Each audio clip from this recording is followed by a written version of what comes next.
Convert Rusi to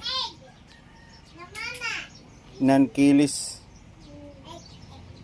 o non-remote. Ito yun para sa starter. Really pinutol, kinonvert. Yung isa ginawang positive trigger na galing sa starter switch.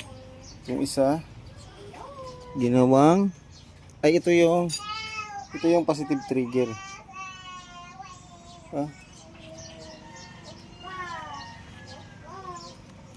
Saan na ba? Dito na ako.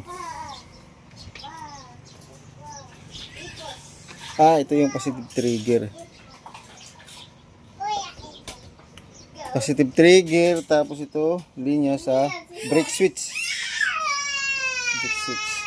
Tapos yung relay naka-negative na. Tinanggal dito.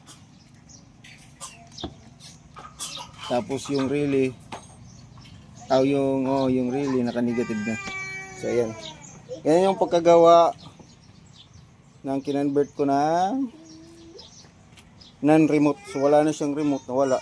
Tapos nilagyan ko dito ng switch para ma-trigger yung solenoid na ignition knob. Ito yun. Para magkaroon ng trigger, negative trigger. Tapos ito yung sistema para mapagana yung starter. Kasi hindi gagana yung starter kapag hindi ito ginawa. So ayan.